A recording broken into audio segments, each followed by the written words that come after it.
What's up, YouTube? So today is November 23rd. It's been a while since I made a video. Um, I wanted to talk about the incident at Walmart, the Walmart mass shooting that happened in Chesapeake, Virginia.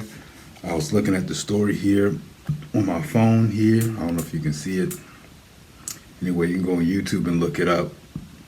So basically, I just wanted to talk about the incident, and it's crazy because I had to read the title like twice. I had to double check it because usually it's the other way around. Usually it's the employee shooting a supervisor or boss or manager, but in this case it's the supervisor shooting at employees, killing 6 people inside the break room.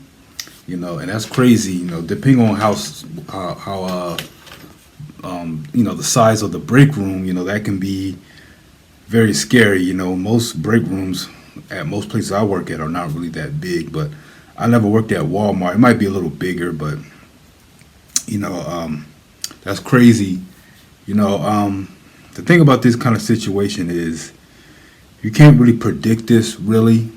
Um, you know, Nobody sits in a lunchroom and thinks that somebody's going to come in and shoot you, especially your own boss, your own supervisor. It's crazy. But I think in the story, they did mention that someone said to watch out for that supervisor. So I'm thinking that that supervisor may have been showing some sort of behaviors or attitudes that kind of let people know that he is mentally unstable, or just got some issues going on with him. Probably not happy about his job or happy about the situation.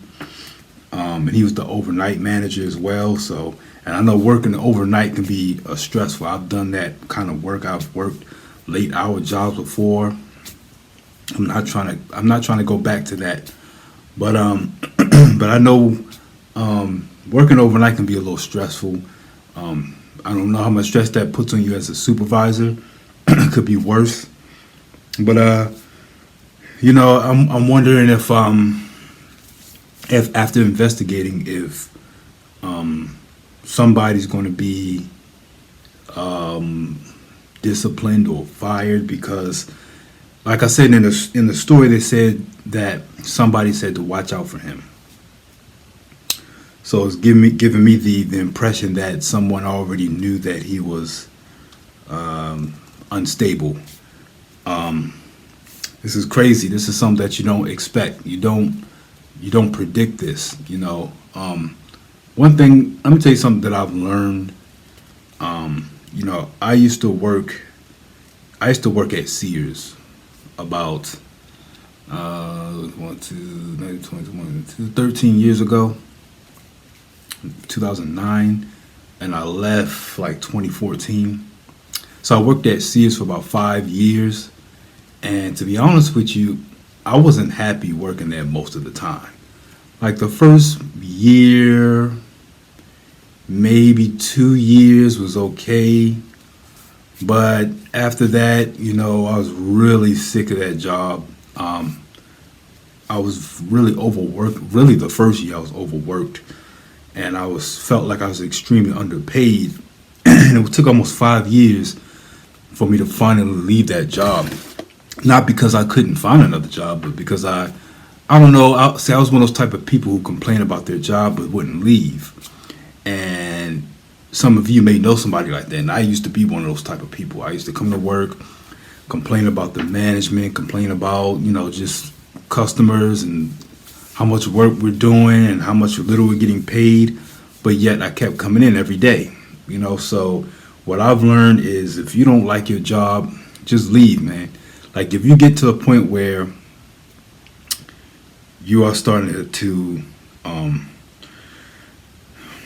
get stressed out and lose a lot, you don't have as much energy, or you're just not happy. You're not you're stressed out. Um, every day you go to work, you gotta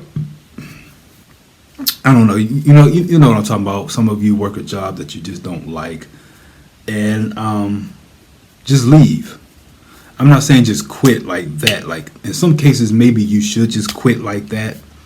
But also, I don't have any light in here. All I got is my lamp. I don't have my ring light, so it's real. This video is kind of dark, but hopefully you can hear me good. But anyway, what I was saying, some of you work a job and you hate your job or you dislike the people you work with. Now, I'm not saying that you should quit right away. And like I said, maybe you should at that moment. There's are some times when you should quit immediately. But if you don't like your job, just start looking for another one.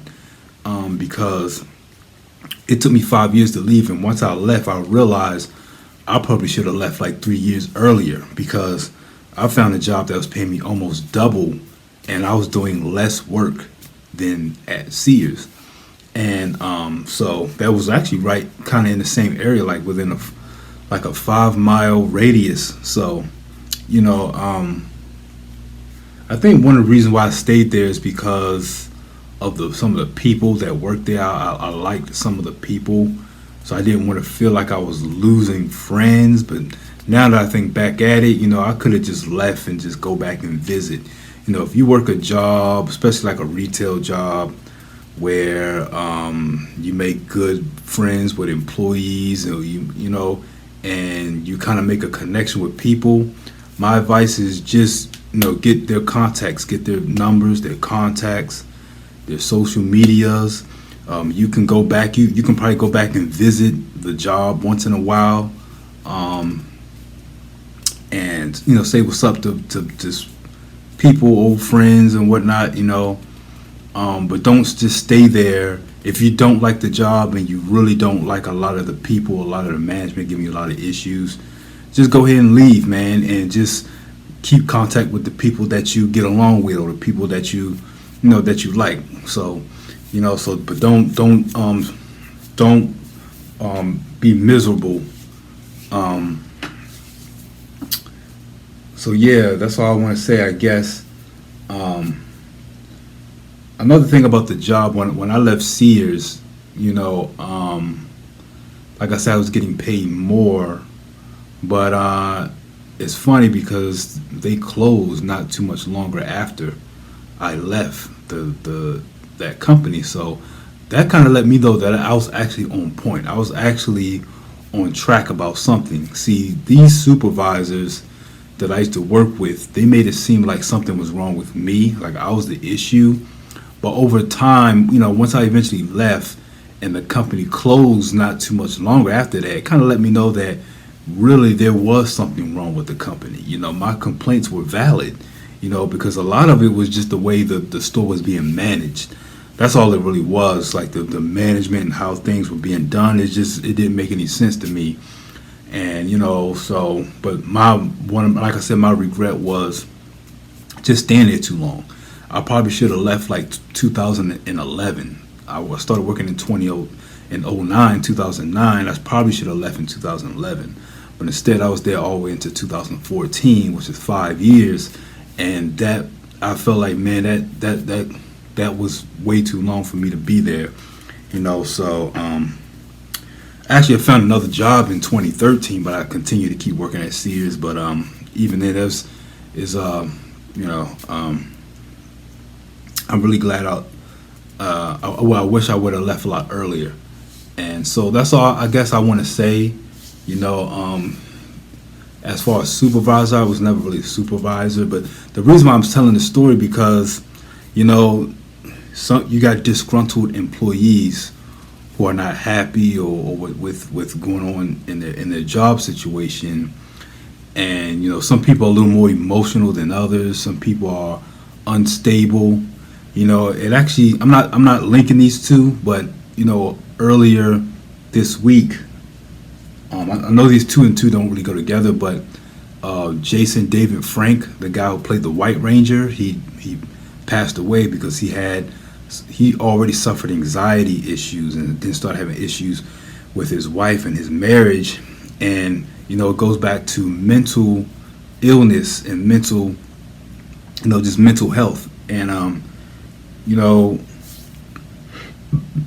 it's crazy because now that I think about it, this guy, it must have been going on for a while. Like the incident at Walmart, something has been going on for a while at that store because, see, the fact that he had a gun. See, who carries a gun to work every day? Nobody. So for him to have a gun that day says that there's already something's been going on for some time for him to pack a gun and say, okay, when I go, I'm going to pack a gun to work today, and I'm going to carry a gun today, and I might shoot somebody today. You see what I'm saying? So that's it's premeditated. That's what I want to say. It's premeditated, which means there's already something that's been going on in that store in Walmart that has been brewing for a while. And like I said before, somebody already said, watch out for him. So there's already been some type of disputes or some kind of tension in the store. And one of the reasons why I think I said something earlier why I think there's somebody might get disciplined because if that's been going on for a while, then he probably should have got fired, right? He probably should have got fired, but most likely somebody was afraid to fire him because they knew what he was capable of. They knew his potential. He probably had the kind of personality to let you know that if you fire him, there's a chance he might come back with a gun and shoot somebody. So that's kind of what I'm getting from this story.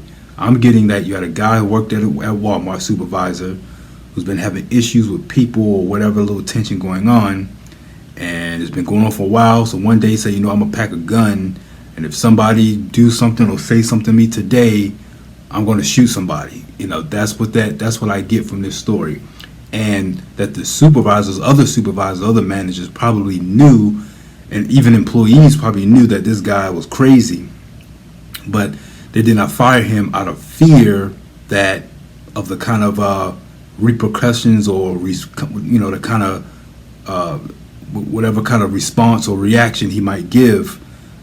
So he may have shown that he might have the potential to be violent towards people, his employees, or and so forth, if he gets fired from his job. Now in this case, I don't think he got fired, but there's already been something going on. So even if they did fire him, he probably would have did something anyway, because he was already unstable, but this is actually not unusual, unfortunately. This is not unusual. It is kind of unusual to hear supervisors shooting an employee. I've never really heard that before. I do hear employees picking up guns and shooting their boss. I hear that all the time. I'm not promoting violence, but that's usually the scenario. The employee gets angry and shoots the boss or whatever because he got fired or disciplined or whatever. But I guess it can happen. I've actually witnessed. Matter of fact, something that I remember when I was at Sears. First of all, we had a high turnover rate at Sears, and to be honest with you, the supervisors and the managers had the highest turnover rate. When I was working at Sears, like I said, I was there for 5 years, and I saw maybe one, two, 3, 4. I think 4. Let me think. Let me go back. 1. I got Thomas. 1, 2, 3, 4. Yeah, I think I had about 4 or 5. I think about 4. I was there for 5 years. We had 4 store managers within a 5-year period. But the supervisors, like the lower level, like the assistant managers, we went through those like flies. We went through those the employees, the regular associates. Our jobs seemed to be more secure than the supervisors' jobs were. So, and oh yeah. So the instant I want to say is the instance that I'm talking about is I saw it was a female supervisor we had. She was new, and she was very serious about her job, and she used to be kind of upset with me because, like, see, I already knew the company. See, she was new to the company. I had already worked for the company for a while, so I already knew how they work and how they operate. So when she came in, she was very loyal to the company, and I used to kind of shake my head because I already knew what was going to happen to her. And eventually, something did. Nothing bad, violent, but she came in, and she went in. She went into the office with all the managers, and she stuck her middle fingers up and said "F you" to all the managers and stormed out of the store. And it's funny because I already knew something like that was going to happen because I've already worked for the company for a while. I understand how it works. You see what I'm saying? That's why I used to kind of shake my head at her when she was showing so much loyalty to the company. I said, because in my mind, I already know these people, they don't care nothing about you. She's loyal to this company, but they don't care nothing about you. And a lot of these companies are like that. A lot of these big companies, like Amazon and stuff like that, they don't really care about their employees like that. I know I'm not trying to get in trouble, but a lot of them, they don't. They feel like they can just fire you and get somebody else. Amazon, they just kind of use people up. Like, they get you when you're young, use you up, get rid of you, and then get another young person fresh out of high school. UPS is the same way. That's why they hire real young people, because they use you up. That's that's something I actually been wanting to talk about. Like earlier, or maybe like a month ago, I wanted to talk about how some of these companies, they take advantage of young people. See, a lot of you are underpaid, and you may not realize how underpaid you are until you're almost 30 something. Like, I'm 35, and I'm just now realizing how underpaid I was when I was 21. When I was 20, 21, 22, I realized how badly I was underpaid. I didn't realize it then because, you're still kind of young. So you 22, 21, 22, you're still pretty young, and you kind of still new to the world. You've only been an adult for like 4 years, right? So you're still kind of fresh in the workforce. So it takes you a while to kind of realize how things work.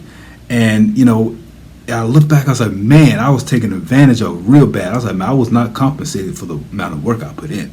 I'm not complaining about it, and I learned from it. But now I understand why they don't like hiring older people, like guys like 30, 35, because they know how things work. They don't come in and with BS. They know when they're being underpaid. They know it's kind of like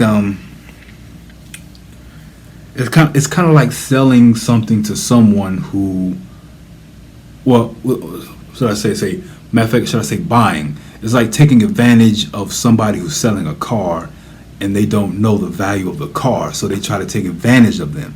You see what I'm saying? It's the same thing with young people who are new to the workforce. You don't know your value, so you're overworked and severely underpaid, and don't always realize it all the time.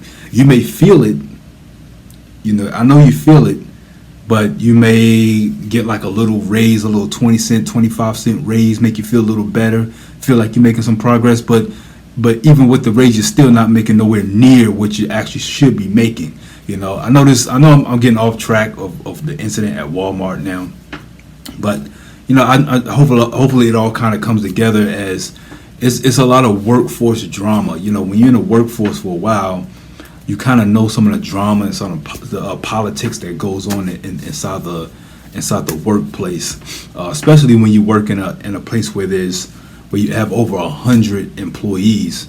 If it's 100 plus employees, you kind of, well, actually, I would say even 50 plus. There's a lot of different.